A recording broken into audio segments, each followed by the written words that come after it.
বাংলাদেশ জামায়াতে ইসলামী সহ ৮ দলের সঙ্গে জাতীয় নাগরিক পার্টির নির্বাচনী সমঝোতা হওয়ায় ঢাকা ১১ আসনে এনসিপির প্রার্থী নাহিদ ইসলামের জন্য ছেড়ে দিয়ে নির্বাচন থেকে সরে দাঁড়ানোর ঘোষণা দিয়েছেন জামায়াতে ইসলামীর মনোনীত প্রার্থী বাংলাদেশ শ্রমিক কল্যাণ ফেডারেশনের কেন্দ্রীয় সেক্রেটারি আতিকুর রহমান। রোববার রাতে সামাজিক যোগাযোগ মাধ্যমে নিজের ফেসবুক আইডিতে দেয়া পোস্টে তিনি একথা জানান। পোস্টে আতিকুর রহমান লেখেন, দীর্ঘ ১০ মাস ২২ দিন পর তিনি একটি বড় জবাবদিহিতার দায়িত্ব থেকে মুক্ত হলেন।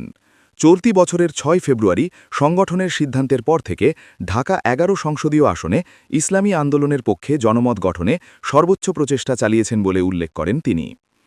আতিকুর রহমান দাবি করেন, এই সময়ে ব্যক্তি, পরিবার ও পেশাগত দায়িত্বের ঊর্ধ্বে উঠে মাঠে সক্রিয় থেকে সাধারণ মানুষের পাশে থাকার চেষ্টা করেছেন।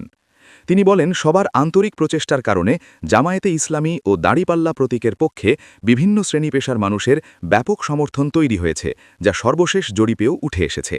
ঢাকা ১১ সংসদীয় আসনের বাসিন্দাদের প্রতি কৃতজ্ঞতা প্রকাশ করে আতিকুর রহমান লেখেন, স্বল্প সময়ে মানুষ তাকে আপনজন হিসেবে গ্রহণ করেছে এবং অভূতপূর্ব ভালোবাসায় আবদ্ধ করেছে।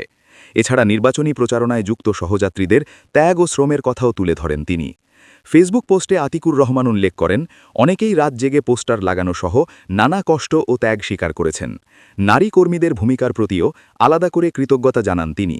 পোস্টের এক পর্যায়ে আতিকুর রহমান বলেন, তার ইচ্ছা বা অনিচ্ছায় কেউ কষ্ট পেয়ে থাকলে তিনি আন্তরিকভাবে ক্ষমাপ্রার্থী। একই সঙ্গে সংগঠনের সিদ্ধান্তের প্রতি পূর্ণ আনুগত্য ও আস্থার কথা পুনর্ব্যক্ত করে ইনসাফের বাংলাদেশ গড়তে সবাইকে একযোগে কাজ করার আহ্বান জানান।